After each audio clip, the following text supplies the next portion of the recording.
Within hours of the magnificent U.S. strike on Iran's nuclear facilities, a phone call took place between President Trump and Prime Minister Netanyahu. What they talked about on this call could have a huge impact on the Middle East, but for some reason, no one is talking about it.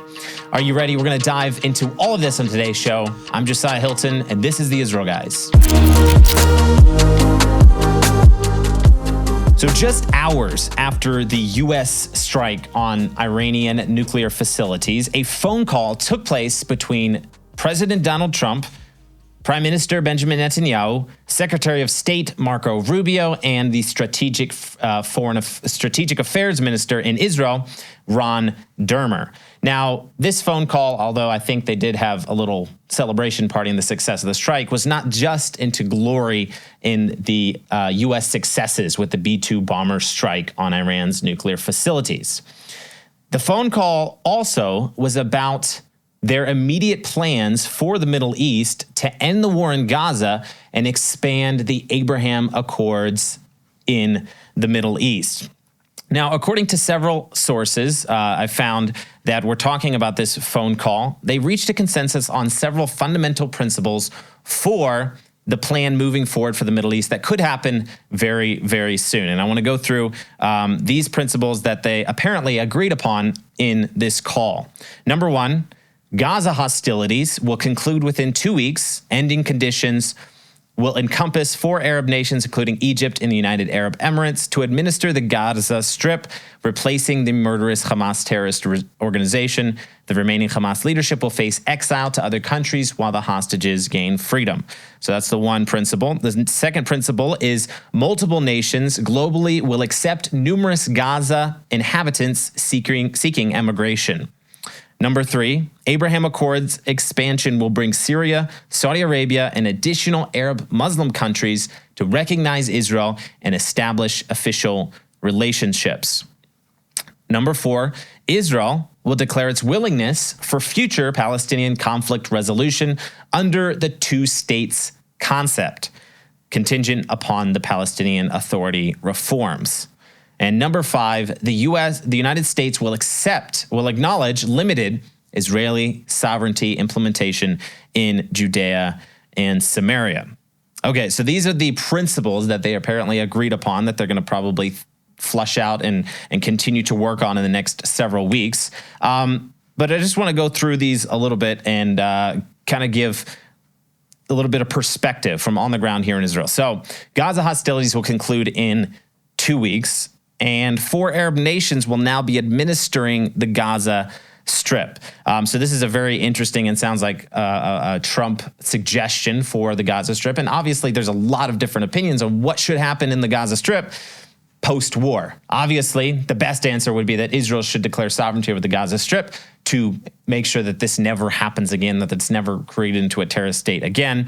But most of the nations of the world will not go along with that theory and that solution to the problem. So I think Trump is trying to figure out a solution that a lot of people would actually accept. So ending the war is also very much in America's interest to see this ending. And it also is in Israel's interest to end the war. And now Israel's objectives for this war starting out were that to end Hamas, to destroy Hamas completely, and to release all the hostages, make sure all the hostages get home. And obviously, this is in this number 1 principle that the hostages will be returned as a result of this. The remaining Hamas leadership facing exile. Now, if Israel continues to fight the war in Gaza, this has obviously been a very, very long war in Gaza. And right now, I think from a lot of people looking in, Israel seems a little bit not confused, but just not exactly pinpointed on their strategy in defeating Hamas and bringing all the hostages home in the Gaza Strip. They're fighting according to basically the opinion of the world and trying to minimize civilian casualties, which they've been doing the entire war. They're trying to basically just go very, very slowly and find Hamas terrorists, taking them out or capturing them.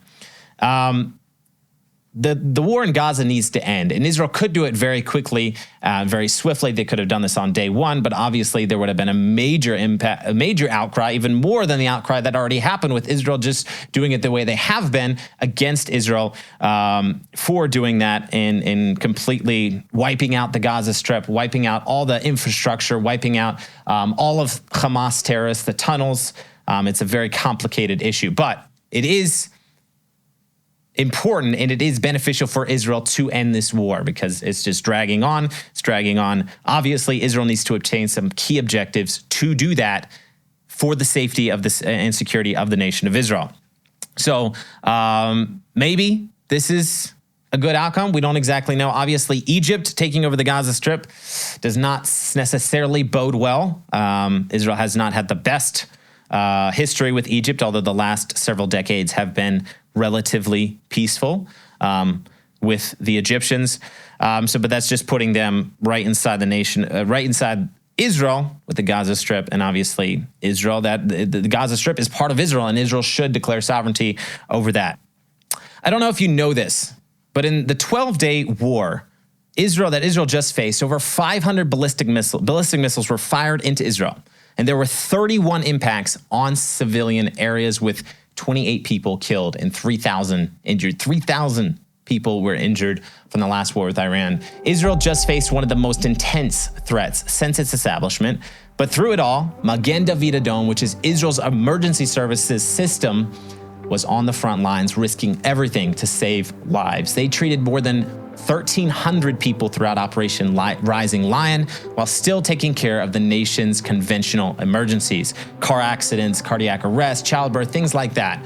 Since October 7th, they have saved thousands of lives and undoubtedly saved hundreds in this latest crisis that Israel just faced.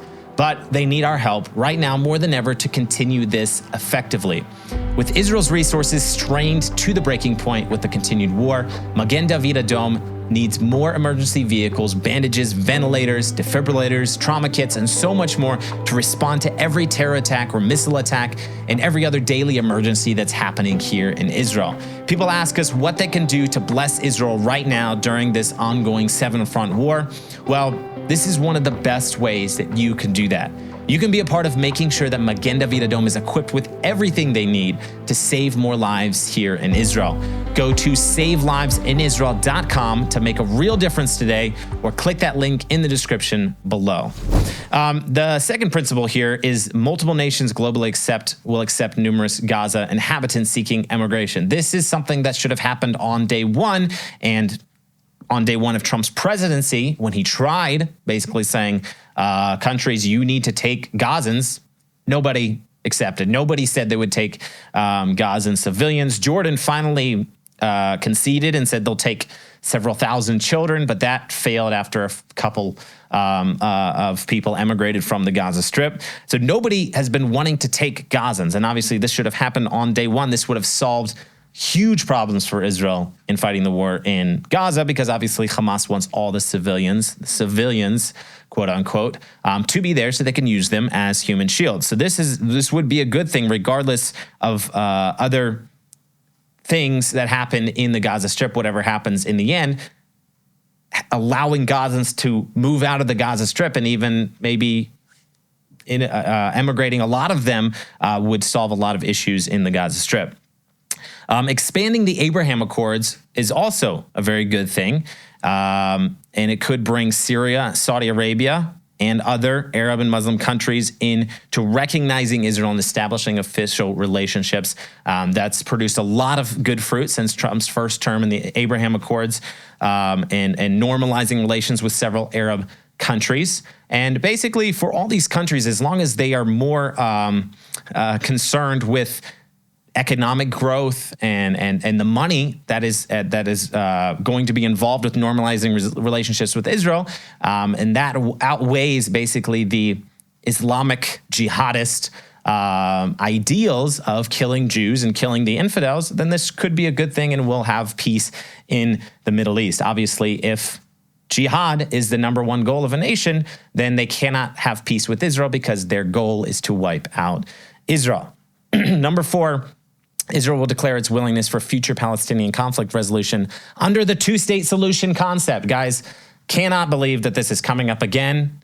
It seems like every year, every month that goes by just proves more that you cannot have a two-state solution inside of Israel. And Gaza proved that. Judea and Samaria has proved that with the de facto Palestinian control that is happening in Judea and Samaria has proved that the Palestinians cannot govern themselves and they cannot live peaceably with Israel. It's just everything in them goes against them. They do not want that. Period. And so obviously this is very disappointing to see this as a topic again, especially coming from the Trump administration, saying that two-state concepts. And obviously there's a little contingent here saying that it's contingent upon Palestinian Authority reforms. So obviously in policy, this is not good. Israel should not agree to talk about a two-state solution because this is just not going to work. But I think Bibi knows that the Palestinian Authority will not reform and it's never going to be a peaceful organization. So therefore, Bibi doesn't have to worry about agreeing to a two-state solution inside of Israel. And the last principle here, the United States will acknowledge limited Israeli sovereignty implementation in Judea and Samaria. And obviously, this is a very good thing. The United States should recognize complete sovereignty, Israeli sovereignty, and annexation of Judea and Samaria, but so far they've not been willing to do that. And even in Trump's first peace deal, that was part of the plan, and Bibi was ready to move forward with that, but the U.S. was not ready to until the entire plan could be implemented with that particular piece of information. Also, speaking of the Trump-Bibi talks and the phone call and this ongoing peace, moving towards, it seems, more peace in the Middle East, it seems that there's likely going to be a meeting in person between Trump and Bibi very soon, which will yield more fruit on these discussions, and we'll have to see what will be the outcome of their discussions and moving forward with this. Everybody probably also saw Trump's very warm statement about Prime Minister Benjamin Netanyahu on social media. He posted several days ago. He called him a great hero. He called him a warrior, very tough. And he went on in this post to call for the cancellation of Bibi's ongoing trial in Israel, calling it a witch hunt and a travesty of justice. Now, several Israeli media outlets are reporting that this move by Trump is linked to these plans for expanding the Abraham Accords, expanding peace in the Middle East. Now, whether this is true or not, it does make sense that Israel would be very interested in ending the war in Gaza and taking credit for creating peace deals in the Middle East, especially if the peace deals include Qatar and Saudi Arabia, since Trump seems to be on very, very good terms with these Arab states currently. And in reference to the war in Gaza, just wanted to point out, Israel has just halted all aid from the Gaza Strip until the IDF can present a new plan guaranteeing that the aid will not reach Hamas. In the last several days, we've seen several videos emerging from the Gaza Strip showing armed Hamas terrorists riding atop these aid trucks that they had seized and confiscated all this aid. So for very obvious reasons, the IDF is now stopping all aid from entering into Gaza until Israel can ensure that the IDF will stop Hamas from stealing the humanitarian aid. And so far, until this last week, obviously, where Hamas stole the aid, the U.S.-backed GHF, or the Gaza Humanitarian Foundation, which have been distributing the aid in Gaza, seems to have been very successful in their efforts to get the aid to the people who actually need it in Gaza.